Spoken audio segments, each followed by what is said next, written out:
क्या पढ़ेंगे? Cell cycle, cell division. जोर से बोलो। Cell cycle, cell division. तो सेल क्या है ये समझो। सेल है स्मॉलेस्ट यूनिट ऑफ लाइफ। क्या है? Smallest unit of life. ऐसा नहीं है कि हम सेल को डिवाइड नहीं कर सकते, हम सेल को डिवाइड कर सकते हैं, लेकिन अगर हम सेल को डिवाइड कर दें तो सारे के सारे केमिकल रिएक्शंस नहीं हो पाएंगे। अगर सारे के सारे केमिकल रिएक्शन नहीं हो पाएंगे तो क्या सेल इंडिपेंडेंटली जिंदा रह पाएगी?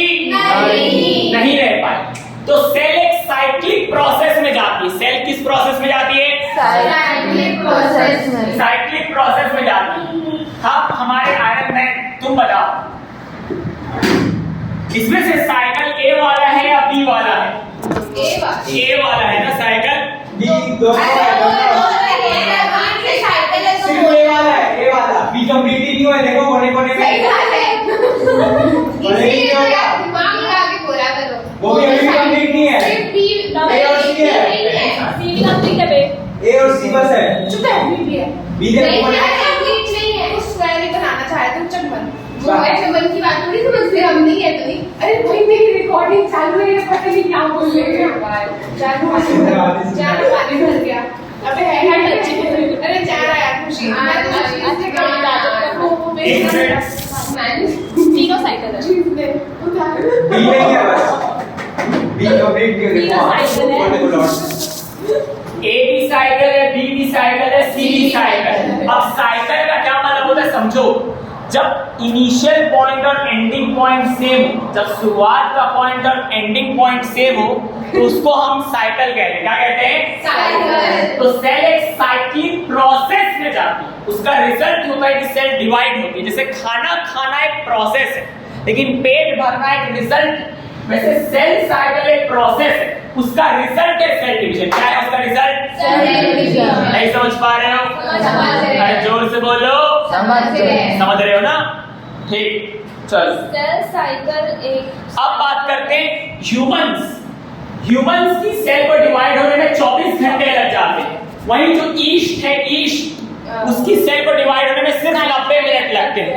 ऐसा डिफरेंस क्यों? ऐसा भेदभाव क्यों? ह्यूमन सेल ना ज्यादा वो होता है, क्या होता है, कॉम्प्लिकेटेड होता है। ह्यूमन सेल ज्यादा कॉम्प्लिकेटेड होता है। जैसे मान लो मेरे पास दो कार्स हैं, एक है लैम्बोर्गिनी और एक है ऑल्टो। समझ रहे हो? बता चुके एग्जांपल। सुनो ध्यान से, एक है लैम्बोर्गिनी और एक है ऑल्टो। तुम लोग को नहीं बताया था कि पार्टी देना पड़ जाता। समझ रहे हो? ऐसे बर्थडे की पार्टी देना है, क्या होता है इतना? हाँ, समझ रहे हो? तो एक लैम्बोर्गिनी एक ऑल्टो, तुम लोगों की नजर पड़ गई, दोनों की दोनों खराब हो गई। समझ रहे हो? ये जाके ना तार खींच के आ गया था मेरी कार में। ये समझ रहे हो? कब भी सर आपका कार देखेंगे कहाँ है? अब सुनो ध्यान से। अब मैं गया मैकेनिक के पास, मैंने कहा भैया बना दीजिए। अब क्या हुआ, दोनों कार में सेम तार खींचा था इसने ब्रेक वाला, ताकि इंसान ब्रेक मारे तो ब्रेक ना लगे और मर जाए। समझ पा रहे हो? अब सुनो ध्यान से। तो फिर क्या हुआ, मैकेनिक ने कहा कि ये लैम्बोर्गिनी बनने के लिए 2 दिन लग जाएगा और ऑल्टो को मैं 2 घंटे बना दूं। मैंने कहा भैया ये कैसी बात कर रहे हो, लैम्बोर्गिनी तो बहुत महंगी है, तो जल्दी बननी चाहिए। उसने कहा सर आपको इतना भी नहीं पता। मैंने कहा क्या होगा भाई, क्यों इतना एग्रेसिव क्यों हो रहे हो? उन्होंने कहा देखो लैम्बोर्गिनी कॉम्प्लेक्स है, मैंने पानी वानी पिलाया, पसीना वसीना पोछा, समझ लो उनका अपना मैकेनिक का। तो उन्होंने कहा देखो सर, जो लैम्बोर्गिनी वो कॉम्प्लेक्स तो उसको बनने में थोड़ा ज्यादा समय लगता है। ऑल्टो जो है वो सिंपल है तो उसको बनने में थोड़ा कम समय लगता है। समझ पा रहे नालायक बच्चों?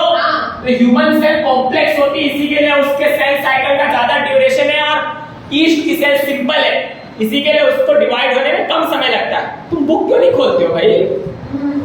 क्या करेंगे बुक खोल के? इतने सारे ज्ञान है, समझ रहे हो?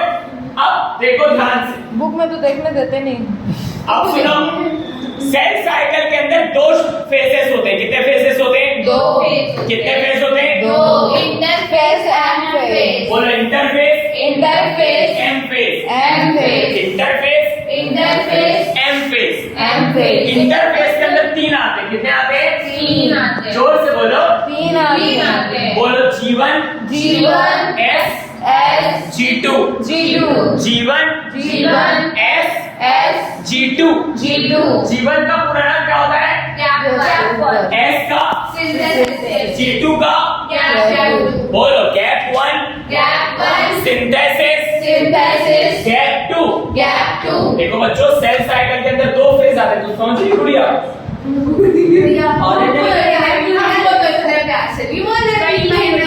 अरे बहुत सीधी सादी लड़की है।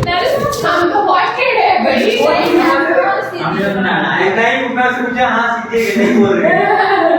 ठीक, अब मैं तुमको बोलूंगा तुम शोर हो तो तुम हाँ बोलोगे? रहेंगे तो बोलेंगे ना। वही तो चलो अब सुनो ध्यान से। आपको बोल सेल साइकिल के अंदर दो फेजेस आते हैं। कितने फेजेस आते हैं? बोलो इंटरफेस एम फेज। इंटरफेस के अंदर तीन आते हैं। कितने आते हैं? बोलो जीवन एस G2 जीवन S G2 gap 1 synthesis gap 2। ठीक है, अब देखो जो जीवन फेज है उसमें क्या होता है? उसमें most of the cell organelle, नालायक बच्चों, मोस्ट और ऑल में जमीन और आसमान का फर्क होता है। समझ रहे हो? जीवन फेज में most of the cell organelle double हो जाते। जीवन फेज में मोस्ट ऑफ द ऐसे काम ना करते जा रहे ऐसा लगता है हमको। खोज दो यार उसका, खोज दो मेरा। नालायक बच्चे। ये रोज दिमाग ये पढ़ा रहा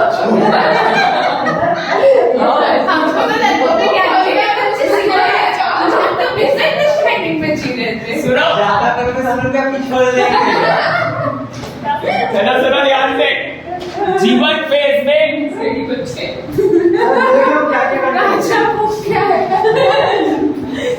जीवन फेज में most of the cell organelle double होते हैं।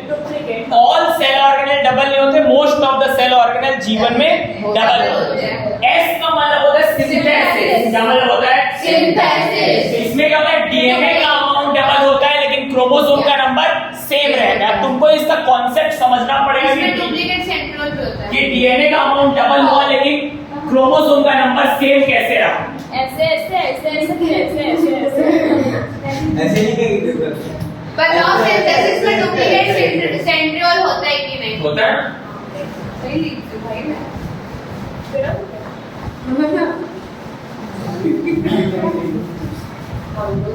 अरे यार ये किसके पास थी?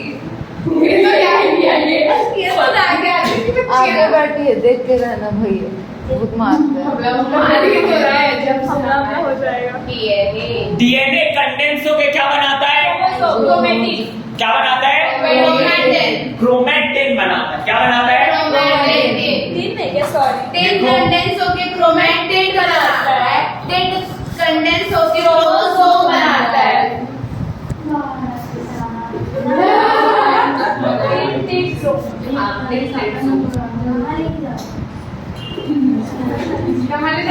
इसको लिखो। ये नहीं लिखा है तुम्हारी एनसीईआरटी में, डायरेक्ट इसको लिख लो। लेकिन हमको याद है कितने होनहार बच्चे हैं। भैया पेंसिल चाहिए। एक पेंसिल उधारी भी लेगी क्या? भैया पेंसिल दे दो। यार रिसेप्शन पे ले आ जाओ। अरे बहुत छोटा पॉइंट निकाल। पेंसिल चाहिए। वो नहीं है।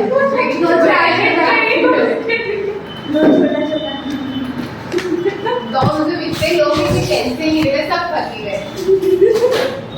सबसे बड़ी सभी लाएंगे तुम। अबे पेंसिल क्या सिखा रहे हो बच्चों को? कॉपी पेन बुलवाओगे? चलो देखो। धोखा और बेचारों के साथ। चलो दो लेके आना था। जो भी लेके आओ, अभी दो लेके आओ। तीन समझ मैं क्या करूँ? मिल बांट के लेके मैं वो भी नहीं दूँ। देखो डीएनए कंडेंस होके क्या बनाता है? क्रोमेटिन। जोर से बोलो। क्रोमेटिन। क्रोमेटिन कंडेंस होके क्या बनाता है? क्रोमेटिड। क्रोमेटिड से क्या बनता है? क्रोमोसोम। बताओ मेरे को, तुम लोग चुप रहना नालायक बच्चों। नालायक बच्चों के बेशरम सर सर। आप दुख रहे हैं। ये वाला क्रोमोसोम है या ये वाला? दोनों दोनों नहीं, दोनों ही सवाल नहीं, कैसे दोनों ही हुआ? नहीं, दोनों ही नहीं है, दोनों ही नहीं है। मुझे तो आंसर ही नहीं पता। मेरे को भी नहीं पता। ये दोनों के दोनों क्रोमोसोम है, इतना याद रखना। तब मैं पहले बोला था। उनको नहीं पता ना। देखो वो कॉमर्स के बच्चे हैं। इसमें दो क्रोमेटिड है और इसमें Instant chromatid। एक ही क्रोमेटिड, समझ रहे हो? मतलब तो पता नहीं है। हाय राम। अब सुनो ध्यान से, ये जो डीएनए है, डीएनए देखो बेदू, तुम्हारे 2 पैर 2 हाथ 2 कान, ये जानकारी डीएनए में छुपी हुई है। इन नाइट्रोजन बेस के सीक्वेंस के फॉर्मेट में 1000 करोड़ बार ये बात बताया हूं मैं तुमको, समझ रहे हो? नहीं बताया हो। बताया हूं? नहीं बताया। चलो सुनो, बोल रहा है, शर्म का बात। प्रूफ नहीं है हमारे पास, मतलब आपके पास, देखो हमारे तो पास। ये जो डीएनए ये कंडेंस होकर बनता है क्रोमेटिन। क्या बनता है? क्रोमेटिन। क्रोमेटिन से क्या बनता है? क्रोमेटिन। जोर से बोलो, क्रोमेटिन। जोर से। क्रोमेटिन। क्रोमेटिन, और क्रोमेटिन प्रेजेंट होता है क्रोमोसोम के अंदर। देखो इस क्रोमोसोम में 2 क्रोमेटिन है और इस क्रोमोसोम में एक ही क्रोमेटिन है। अगर किसी बच्चे को डीएनए के बारे में नहीं पता तो मैं तुमको बता देता हूँ। डीएनए का पूरा नाम होता है डीऑक्सीराइबोन्यूक्लिक एसिड, और ऐसा दिखता है। और ऐसा दिखता है। ये ड्राइंग मैंने की है, बस नाम इसका लिखा है नीचे में, बात मैंने अलग। बनाया, ये भी मैंने बनाया, वो भी राइटिंग संबंधी आएगी जैसे आप। हाँ, ये मैंने बनाया है, इसमें किसी का नाम नहीं लिखा है, समझ पा रहे हो? अगर नीचे में कभी तुमको आभा बोल कर दिख जाए तो मैंने ऐसा, मैं वो नहीं लेना चाह रहा था क्रेडिट, समझ रहे हो? हाँ, इसलिए तो यार वो यार। शर्म तो थोड़ा कर लो। तो देखो जल्दी जल्दी पढ़ाओ, कर भी जाना। ठीक है, तो सुनो ध्यान से, आए नहीं यार, 4 बजे से भीग के आए थे। चलो सुनो। समोसा भी आ रहे, भजिया क्या सही ऐसा है ही नहीं। तुम कुछ बनाएंगे। भीग के आए, अपने बाहर नहीं पड़ा, आप ले नहीं सकते। सब रिकॉर्ड हो रहा वो बोलेगा ना चलो सुनो, देखो भाई, डीएनए टाइप का न्यूक्लिक एसिड, न्यूक्लिक एसिड एक पॉलीमर है। क्या है? पॉलीमर। जोर से बोलो। पॉलीमर। पॉली का क्या मतलब होता है? Many। मर का मतलब? यूनिट। तो न्यूक्लिक एसिड के मोनोमर का क्या नाम है? न्यूक्लियोटाइड। न्यूक्लियोटाइड। मोनो का क्या मतलब होता है? सिंगल। मर का मतलब? यूनिट। न्यूक्लियोटाइड। बहुत सारे न्यूक्लियोटाइड एक दूसरे से जुड़े हैं तो न्यूक्लिक एसिड बना है। हाँ। न्यूक्लियोटाइड किससे मिलकर बना है? न्यूक्लियोसाइड और फॉस्फेट ग्रुप। न्यूक्लियोसाइड और फॉस्फेट ग्रुप। न्यूक्लियोसाइड किससे मिलकर बना है? नाइट्रोजन बेस और शुगर। शुगर में कितने कार्बन होते हैं? 5 पेंटोस और कार्बोनिल। कैटेगरी है पेंटोस और शुगर का नाम है राइबोस। नाइट्रोजन बेस कितने टाइप के हैं? दो टाइप। कौन कौन?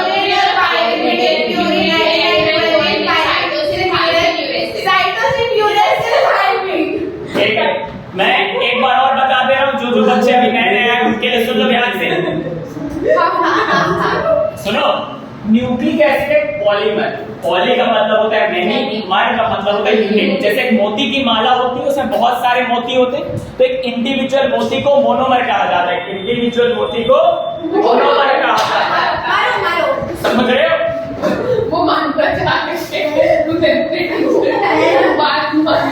तो एक इंडिविजुअल मोती को मोनोमर कहा जाता है। तो न्यूक्लिक एसिड भी एक पॉलीमर है, उसके मोनोमर का नाम है न्यूक्लियोटाइड। क्या नाम है? न्यूक्लियोटाइड। न्यूक्लियोटाइड 2 चीजों से मिलकर बना है। कितनी चीजों से मिलकर बना है?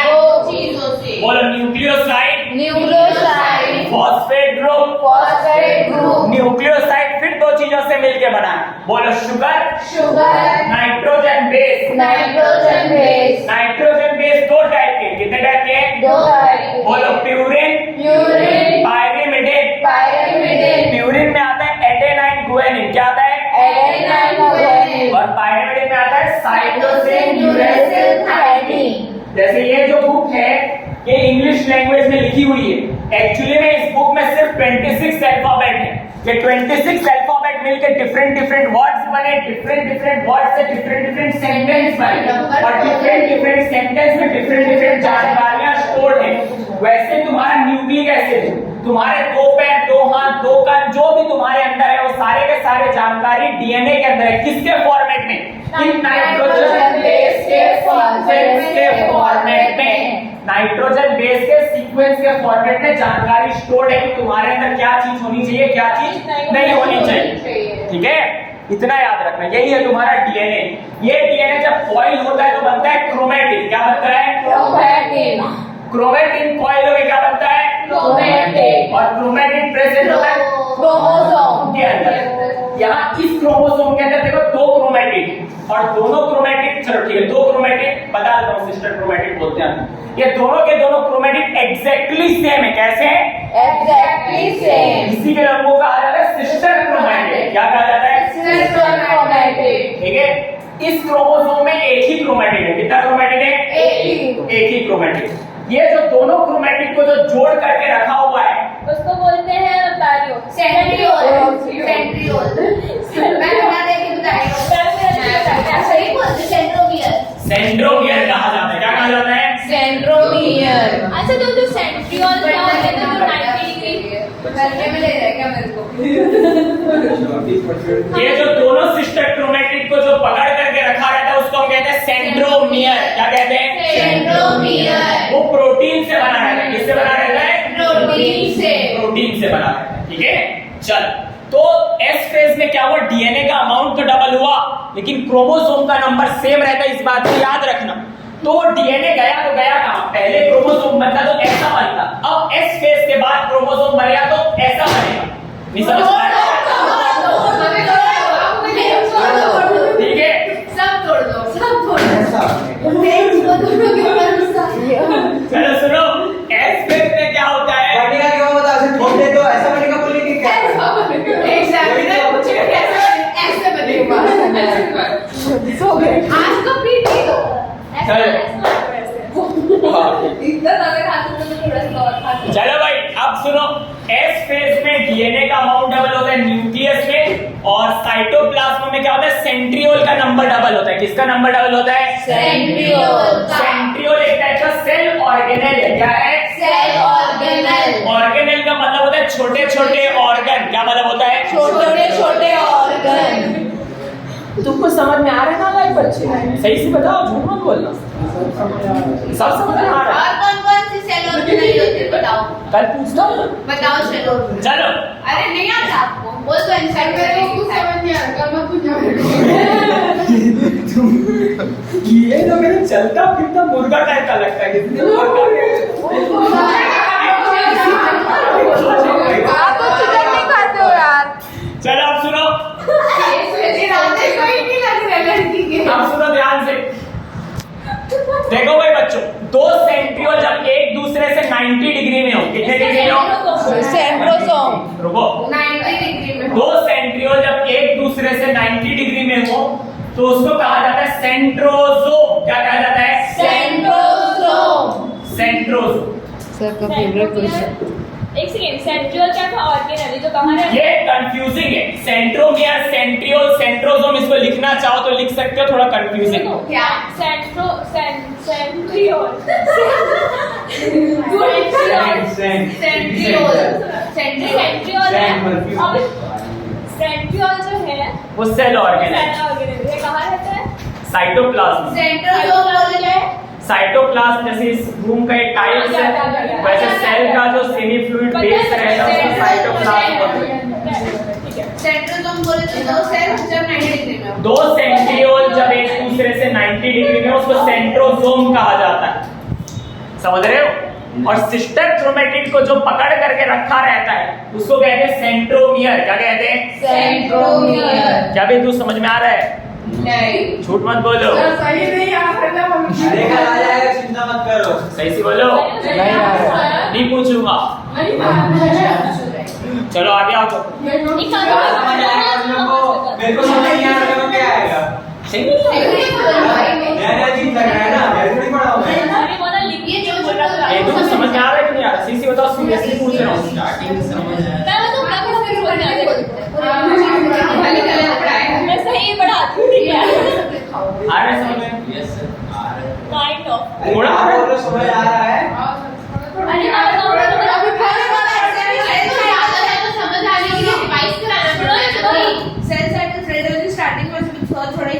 नहीं सुनो उन लोगों को उन लोगों को समझ में आ गया ना, पर याद नहीं, और शायद समझ नहीं आया, याद होगा तो आ जाएगा। ऐसा If you will not revise, you will not. याद नहीं हुआ, समझ में आ गया ना, झूठ मत बोलना। झूठ नहीं बोल रहा हूँ सर। तुमको समझ में आ रहा है? झूठ मत बोलो ना, समझ आ रहा है ना, तुम बोलो समझ आ रहा है, याद हो रहा है, पूरा नहीं समझ में आ रहा है। इससे पहले संगति बता ठीक दीजिए। है, एक बार और बताओ, तुमको समझ में आ रहा है? तुमको आ रहा है? तुमको आ रहा है? नहीं आ रहा है। 17 को पेपर है। सही से बताओ, नहीं आ रहा है। क्या हुआ नहीं बनी? सर तालाब भाई टाइम बर्बाद कर रही है, बैठ के तुमको समझ में आ रहा है? नहीं है। अरे चल चल किसी दिन मार खा जाएगा। सब रिकॉर्ड हो रहा है, तो घर जाके मैं सुना ही लो यार। कचर कचर। मैं एक बार और बता रहा हूँ, सुनो ध्यान से, अब पूरा फोकस लगाओ, समझ में आना चाहिए। अच्छा लिख के बताओ तो याद नहीं हुआ। ठीक, अरे मैं पढ़ाती हूँ, बोलती हूँ। देखो सेल साइकिल, सेल डिवीजन पढ़ा रहा हूं। सेल क्या है समझो, smallest unit of life. Life समझो, लाइफ क्या है? लाइफ एक रिजल्ट, जो लाखों करोड़ों केमिकल रिएक्शन हो रही है, उसका रिजल्ट है लाइफ। तो सेल वो स्मॉलेस्ट सिस्टम है जहां सारे के सारे केमिकल रिएक्शंस हो सकते हैं। तो सेल एक साइक्लिक प्रोसेस में जाती है। साइक्लिक का मतलब होता है बिगिनिंग पॉइंट और एंडिंग पॉइंट सेम होना। उस साइक्लिक प्रोसेस का रिजल्ट होता है कि सेल डिवाइड हो जाता है। तो सेल साइकिल एक प्रोसेस है, उसका रिजल्ट है सेल डिवीजन।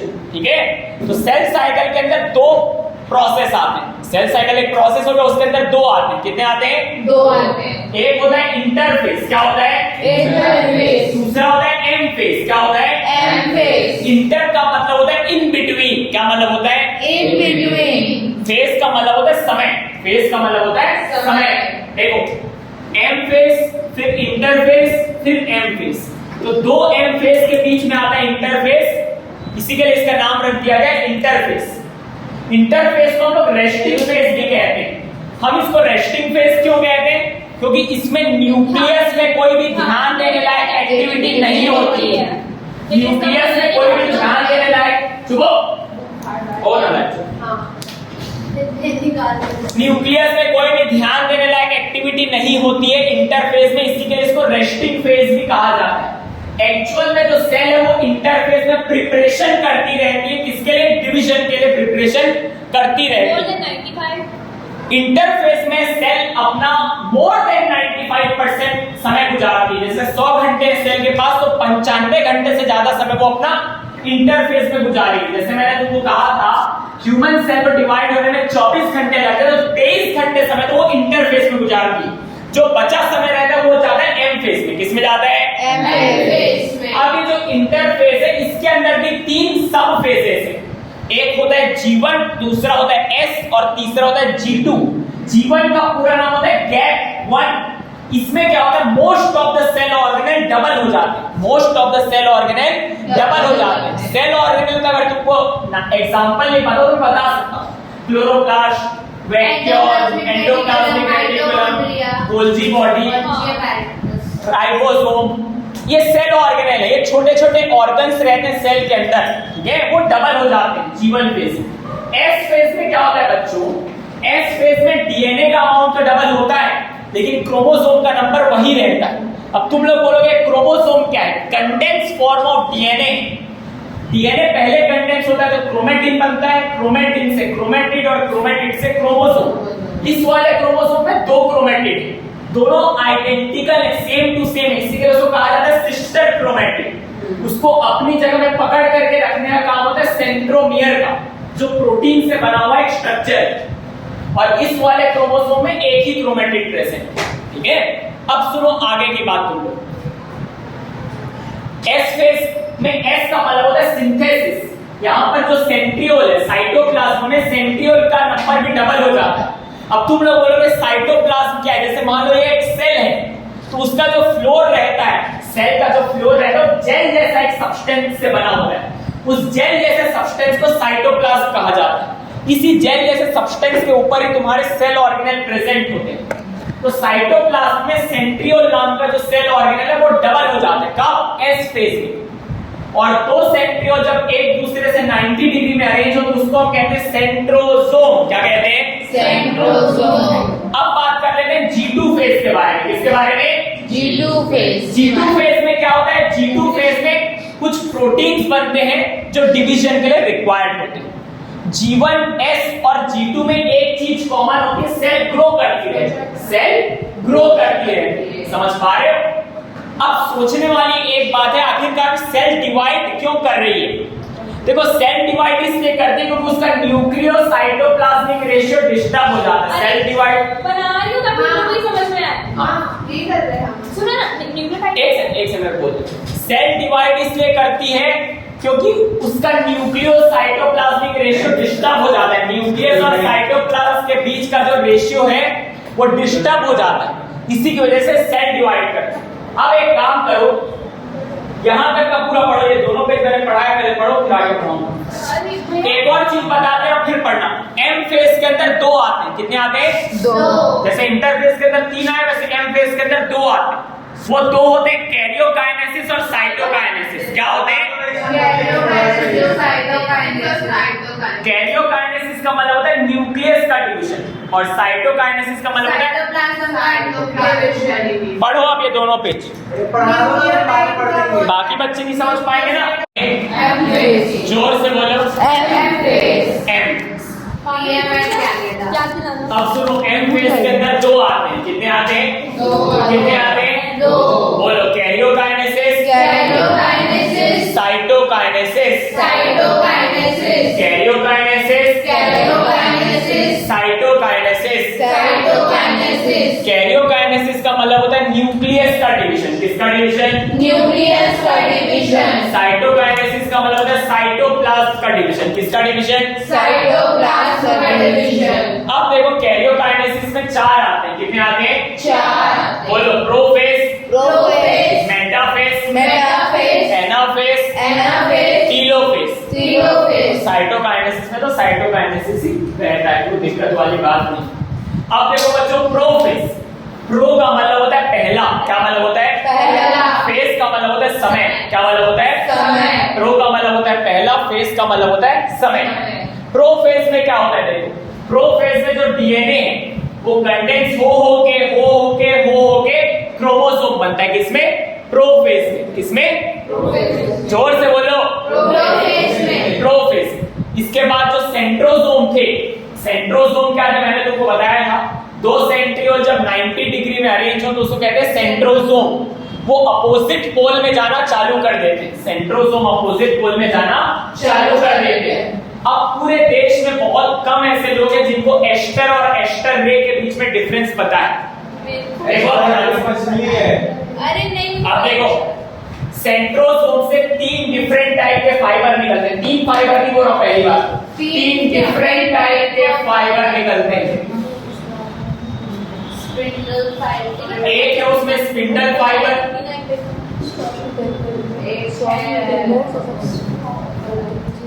एक है एस्टर रे और एक है एस्टर फाइबर। और तीसरा तुम्हारे सिलेबस में नहीं।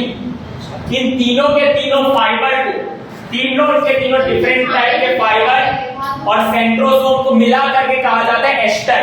आई रिपीट, 2 सेंट्रियोल जब 90 डिग्री में अरेंज हो तो उसको कहा जाता है सेंट्रोसोम। सेंट्रोसोम से 3 डिफरेंट टाइप के फाइबर निकलते हैं।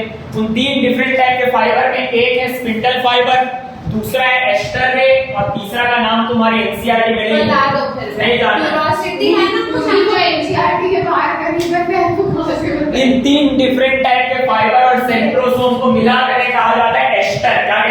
क्या कहा? एस्टर कहा जाता है। 2 सेंट्रोल जब 90 डिग्री में होते हैं तो उसको सेंट्रोसोम बोलते हैं। सेंट्रोसोम से 3 डिफरेंट फाइबर डिफरेंट टाइप के फाइबर निकलते हैं। स्पिंडल फाइबर, एस्टर रे और एक हमारी एनसीईआरटी में नहीं है, तीनों को मिला के एस्टर बोलते हैं। बिल्कुल, समझ रहे हो? ये एस्टर तुम्हारे अपोजिट पोल में जाना चालू करते हैं। कहां? प्रोफेज। कहां? प्रोफेज। अब क्योंकि डीएनए कंडेंस होता है प्रोफेज में, डीएनए कंडेंस होता है तो उससे बनता है क्रोमोसोम। क्या बनता है? क्रोमोसोम। अब क्रोमोसोम खुद को फैलाने की कोशिश करता है। क्या करता है? फैलाने की कोशिश करता है, जिसकी वजह से न्यूक्लियर एनवलप ब्रेक हो जाता है। जिसकी वजह से न्यूक्लियर एनवलप ब्रेक हो जाता है। और ये जो क्रोमोसोम है पूरे के पूरे साइटोप्लाज्म में ये फैल जाते हैं और तुम्हारी एनसीईआरटी कहती है जो सेल ऑर्गेनेल है वो डिसअपियर हो जाता है, गायब तो नहीं हो जाएंगे, अब गायब तो नहीं हो जाएंगे, वो एक्चुअली में पेरीफेरी में चले जाते हैं। कहां चले जाते हैं? पेरीफेरी। पेरीफेरी का मतलब होता है चारों तरफ। क्या मतलब होता है? चारों तरफ। वहां पर चले जाते हैं, समझ रहे हो? जो तुम्हारी एनसीईआरटी लिखती है कि ये जो सेल ऑर्गेनेल है वो डिसअपियर हो जाता है, ठीक है? ये होता है तुम्हारे प्रोफेज। क्या होता है? ये सारी की सारी चीजें तुम्हारे प्रोफेज में होती है। देखो इसमें क्या होता है, डीएनए कंटेंट्स होकर क्रोमोसोम बनेगा, वो न्यूक्लियर एनवलप को तोड़ देता है, समझ रहे हो? और ये क्रोमोसोम फिर पूरे के पूरे साइटोप्लाज्म में फैल जाते हैं। सेल ऑर्गेनेल डिसअपियर हो जाते हैं, एक्चुअली में गायब तो नहीं हो जाएंगे, पेरीफेरी में चले जाते हैं। उसके बाद एस्टर यहाँ पर अपोजिट पोल में जाते हैं। एस्टर क्या है? दो सेंट्रियोल जब एक दूसरे से 90 डिग्री में अरेंज हो तो उसको कहा जाता है सेंट्रोसोम। सेंट्रोसोम से 3 डिफरेंट टाइप के फाइबर निकलते हैं, उन 3 डिफरेंट टाइप के फाइबर और सेंट्रोसोम को मिला के कहा जाता है एस्टर, ठीक है? उन 3 डिफरेंट टाइप के फाइबर में 2 फाइबर है, एक है स्पिंडल फाइबर, दूसरा है एस्टर रिंग। अब बात कर लेते हैं मेटाफेज। मेटा का मतलब होता है मिडिल। क्या मतलब होता है? मिडिल। मेंस में क्या होता है मेन? रुक जा, ये जो एस्टर है उसमें सेंट्रोसोम भी इंक्लूडेड है। हाँ। अब देखो मेटाफेज में क्या होता है?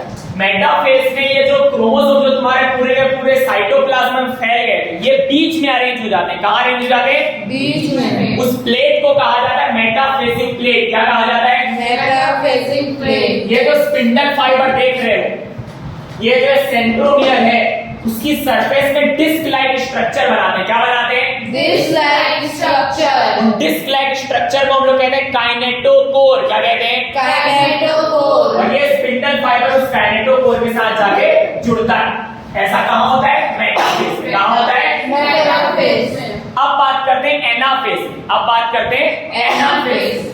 एनाफेज में क्या होता है? जो सेंट्रोमियर तुम देख रहे हो ये ब्रेक हो जाता है। जो सेंट्रोमियर जो तुम देख रहे हो ये ब्रेक हो जाता है, ठीक है? फिर लास्ट होता है तुम्हारा टीलोफेज। क्या होता है? टीलोफेज। उसमें जो भी प्रोफेज में हुआ, जो भी प्रोफेज में हुआ जस्ट उसका उल्टा होता है। प्रोफेज में क्या हुआ था? न्यूक्लियर एनवलप डिसअपियर हो गई, यहाँ न्यूक्लियर एनवलप फिर से आ जाएगा। वहां डीएनए से क्रोमोसोम बना था, यहाँ क्रोमोसोम से डीएनए बन जाएगा। वहां सेल ऑर्गेनेल डिसअपियर हो गया तो यहाँ रीअपियर हो जाएगा, ठीक है? हाँ बोलो।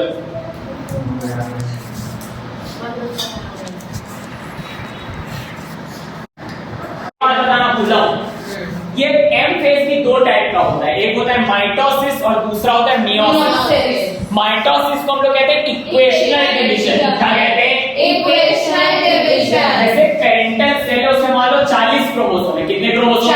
40। अब वो एक सेल 2 सेल में डिवाइड हुई, अगर दोनों की दोनों इंडिविजुअल में 40-40 क्रोमोसोम गए तो उसको हम कहते हैं माइटोसिस या इक्वेशनल डिवीजन, ठीक है? अगर 20-20 थे, टोटल 40 हुए तो इसको हम कहते हैं मियोसिस या रिडक्शनल डिवीजन, ठीक है? चलो अब पढ़ो तुम लोग यहाँ सब पढ़ा। मेटाफेज में तो वो मिडल में जाते हैं ना, तो उसमें न्यू करके पढ़ा था स्ट्रेट लाइन क्या हो जाते हैं क्रोमोसोम। पता है ना मेटाफेसिक प्लेट में अरेंज हो जाते हैं। सब बता दिया, पढ़ लो, कोई भी डाउट होगा अभी पूछ बताओ। सर आने का पढ़ने याद सर आगे देखो हमारी कंडेंस को भी सुनो वो प्रोफेज कंडेंस में क्रोमोसोम बनाते हैं, है ना? और उसमें मेटाफेज में उसका उल्टा होता है क्रोमोसोम। नहीं, टीलोफेज में उसको देखो, प्रोफेज में कंडेंस में क्रोमोसोम बनाते हैं और हम लोग अलग चले जाते हैं, एस्टर रिंग चले जाते हैं ना। और फिर मेटाफेज में मिडल में जाते हैं और क्रोमोसोम स्ट्रेट लाइन में होता है और मेटाफेसिक प्लेट पे जम जाता है ना? सेंट्रोमियर डिसॉल्व हो जाता है तो सिस्टर क्रोमैटिड सेपरेट हो जाता है, और टीलोफेज में होता है तुम्हारा रिवर्सल ऑफ प्रोफेज। सेपरेट क्या होता है? Sister chromatid. सिस्टर क्रोमैटिड नहीं, क्रोमोसोम क्रोमोसोम का सेंट्रोमियर टूट जाता है तो क्रोमोसोम- सिस्टर क्रोमैटिड अलग हो जाता है। क्रोमोसोम सेपरेट होता है। Sister chromatid sister separate. Chromatid जुड़ के क्रोमोसोम बनाता है ना। अरे देखो, मैं बोल रही थी क्रोमोसोम है सेपरेट हो जाता है तो सिस्टर क्रोमैटिड। अरे दीदी, दो सिस्टर क्रोमैटिड जुड़ के क्रोमोसोम बनाते हैं, तो बीच का सेंट्रोमियर जुड़ गया तो क्रोमैटिड अलग अलग होगा ना, क्रोमोसोम थोड़ी ना होगा। और वो सिस्टर क्रोमैटिड आगे चले गए क्रोमोसोम के टाइप बिहेव करते हैं, सही बोलिए। नहीं, मैं क्या बोल रही हूँ? एनाफेज पढ़ो तुम लोग, चुप जाओ। मैं बोल रही हूँ कि एनाफेज में जो वो होता है क्रोमोसोम होता है वही तो बोल रही हूँ क्रोमोसोम अलग नहीं होता है, क्रोमैटिड अलग होता है। सही बोल रही हो। क्रोमैटिड क्रोमोसोम बनता है, पता है तो क्रोमैटिड अलग होता है, क्रोमोसोम भी चलो पढ़ो बच्चों। सेंट्रोमियर घटता है। अबे सेंटर में डिसॉल्व होता है टीलोफेज में पढ़ ले, मैं आ रहा समझ गए? हूँ बाहर। समझ रहे हैं? फोन तो देख पढ़ो बात कर। क्रोमोसोम है बीच में सेंट्रोमियर है। ये डिसॉल्व हुआ, क्रोमोसोम दो में डिवाइड हुआ, फिर दो सिस्टर क्रोमेटिड बना। अरे यार उसको क्रोमोसोम नहीं बोलते हैं। क्या इस जो पूरे ये जो पूरा चार्ट है ना, इसको क्रोमोसोम बोलते हैं, इसको क्रोमैटिड बोलते हैं। सेपरेट अगर कोई पूछा कि सेपरेट क्या होता है तो उसका आंसर है क्रोमैटिड सेपरेट। पता है मेरे को यार, तो बोली कि जो क्रोमोसोम है वो दो में डिवाइड होता है। वही तो बोल रही हूँ मैं अभी ये जो भी है हाँ यही होता है। चल तू चार को लेकर तो चार को करवा दे। नहीं तो सही बोलो। गुस्सा हो गया। सर निकल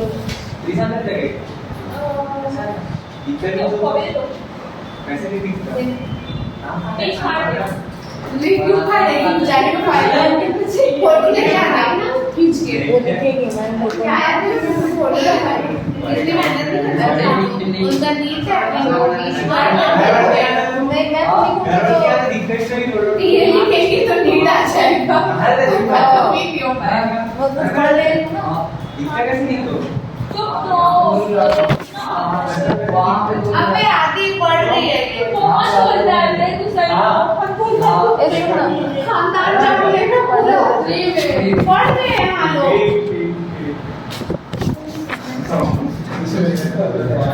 देखो दो टाइप का होता है, माइटोसिस और मियोसिस। माइटोसिस का दूसरा नाम होता है इक्वेशनल डिवीजन। जैसे सेल है उसके अंदर 40 क्रोमोसोम, वो डिवाइड हुआ। अगर हर इंडिविजुअल सेल में 40-40 क्रोमोसोम जा रहे हैं तो माइटोसिस हो रहा है। अगर 20-20 जा रहे हैं तो मियोसिस या रिडक्शनल डिवीजन हो रहा है। समझ रहे हो? बोलते हैं वही डिसाइड करती है। अब देखो एम फेज के अंदर दो आता है, कैरियोकाइनेसिस और साइटोकाइनेसिस। कैरियोकाइनेसिस का मतलब होता है न्यूक्लियस का डिवीजन और साइटोकाइनेसिस का मतलब होता है साइटोप्लाज्म का डिवीजन। समझ रहे हो? क्या? लेस तर निकलना मल्टीप्लिकेशन एक फेज है, जैसे इंटरफेज है वैसा एम फेज है। सेल साइकिल के अंदर दो होता है, इंटरफेज और एम फेज। ठीक है? एम फेज दो टाइप का होता है, मियोसिस और माइटोसिस। मियोसिस अगर होता है तो क्रोमोसोम का नंबर हाफ हो जाएगा और अगर माइटोसिस हो रहा है तो क्रोमोसोम का नंबर सेम रहेगा इंडिविजुअल डॉटर सेल्स। जैसे एक सेल है वो डिवाइड होकर दो सेल बन गए। अगर हर एक इंडिविजुअल सेल में और पेरेंटल सेल में क्रोमोसोम का नंबर सेम है तो माइटोसिस, और अगर आधा हो जाए तो मियोसिस। ऐसा है। अब सुनो, उसके अंदर चार होते हैं।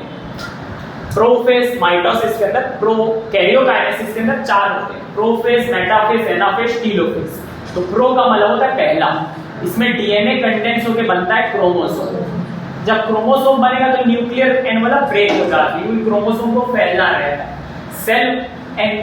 सेल ऑर्गेनल तुम्हारी एनसीईआरटी लिखती है कि डिसअपियर हो जाते हैं, एक्चुअली वो पेरीफेरी में चले जाते हैं। समझ रहे हो? और एस्टर जो है वो अपोजिट पोल में जाना चालू करते हैं। अब एस्टर क्या है? दो सेंट्रियोल जब एक दूसरे से 90 डिग्री में अरेंज हो तो उसको कहते हैं सेंट्रोसोम। सेंट्रोसोम से 3 डिफरेंट टाइप के फाइबर निकलते हैं, उसको हम कहते हैं एस्टर। 3 डिफरेंट टाइप के फाइबर और सेंट्रोसोम को मिला के हम कहते हैं एस्टर। मेटाफेज में क्या होता है? ये जो एस्टर रे है, जो एक टाइप का फाइबर था जो एस्टर से निकला था, ये जाके जुड़ता है तुम्हारे, एस्टर रे नहीं जुड़ता, स्पिंडल फाइबर जो है ये सेंट्रोमियर के साथ जाके जुड़ता है। सेंट्रोमियर क्या आपको बताया था, सिस्टर क्रोमेटिड को पकड़ करके रखता था, उसकी सरफेस से जाके जुड़ता है। उसकी सरफेस में डिस्क शेप के स्ट्रक्चर बनाते हैं, उन डिस्क शेप के स्ट्रक्चर को काइनेटोकोर कहते हैं। उस काइनेटोकोर के साथ स्पिंडल फाइबर जाके जुड़ता है। एनाफेज में क्या होता है? वो सेंट्रोमियर टूट जाता है तो सिस्टर क्रोमेटिड सेपरेट हो जाती है और क्रोमोसोम के टाइप एक्ट करना चालू कर देती है। और टीलोफेज में क्या होता है? जो भी प्रोफेज में हो उसका जस्ट उल्टा करता है।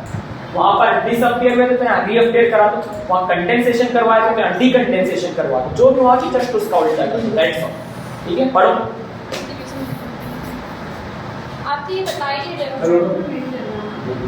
सुनो, जो G2 फेज है उसमें सेल ग्रो होता है, सेल कंटीन्यूअस होता है। हाँ G1 S G2 सभी में ग्रोथ है।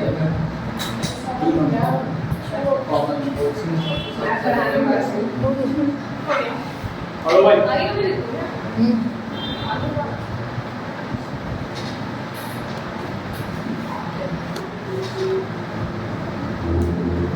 देख रहे हो उसको, देख रहे हो उसको। मम्मी को मैंने मतलब एक बुक से दो लोग पढ़ते थे। मेरी बुक ले लो। अरे मम्मी ही है, देखो देखो देखो। मम्मी के बाप से हम सिर मत करेंगे यार, पता आ जाएगी। एक मारेगी तो मारेगी।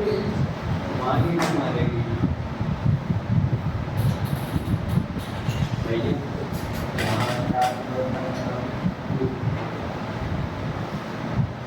हाँ देखो यहाँ टू एस्टर लिखा है, एस्टर देखो नहीं लिखा है। वही तो सोचने वाली बात है, टू एस्टर कैसे लिखा? क्योंकि एस्टर में बहुत सारे ये पीछे वाले कोई तो अरे एस्टर फिर एस्टर का रेस्टर का अलग होता है ना, वो होने वाला वो होता है एस्टर ना। वो है ना दो वो एस्टर मतलब स्पिंडल फाइबर एस्टर में सब कुछ है। नहीं नहीं नहीं। एस्टर में ये है ना एस्टर, ये ऊपर एस्टर में बस स्पिंडल फाइबर को एस्टर बोलते हैं। हाँ एस्टर में देखो बहुत सारी है, पीछे तो ये पूरा एस्टर है, ये आगे का स्पिंडल फाइबर। एक होता है इंटरमीडिएट फाइबर, वो तुम्हारे एनसीईआरटी में नहीं भूल जाना है, सब बोला समझ में। तो मैं ये बोलना चाह रहा हूँ, दो एस्टर क्यों बोला?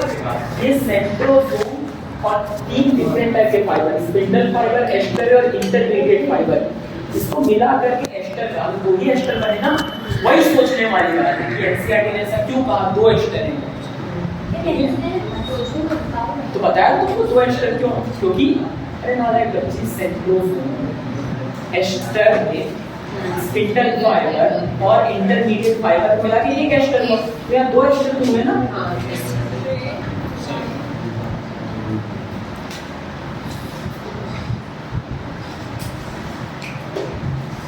देख क्या है।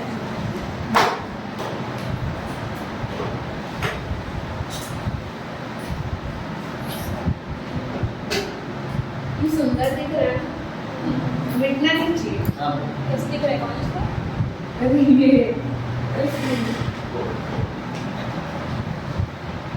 पता है आपको नहीं पता चला यहाँ पे रहना। आप बोलिए मुझसे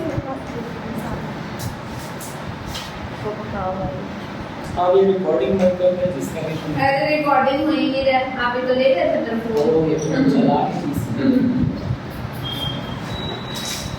बस वीडियो देखो ये लिखा है ऐसा पढ़ लिए? अरे पढ़ लिए? मैं पढ़ूंगी। अभी वो शुरू नहीं हुआ, बस बताया। गुड आउट एम फेज का दो टाइप है, माइटोसिस और मियोसिस। माइटोसिस को इक्वेशनल डिवीजन बोलते हैं। पूरा और फाइबर मियोसिस साइड को में होता है ना। कैरियोकाइनेसिस सॉरी कैरी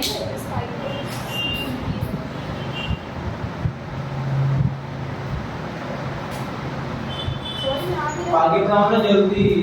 आज बस इतना ही पढ़वाऊंगा। वाओ ये यहाँ तक तो मेरे को पहले से भाई, पता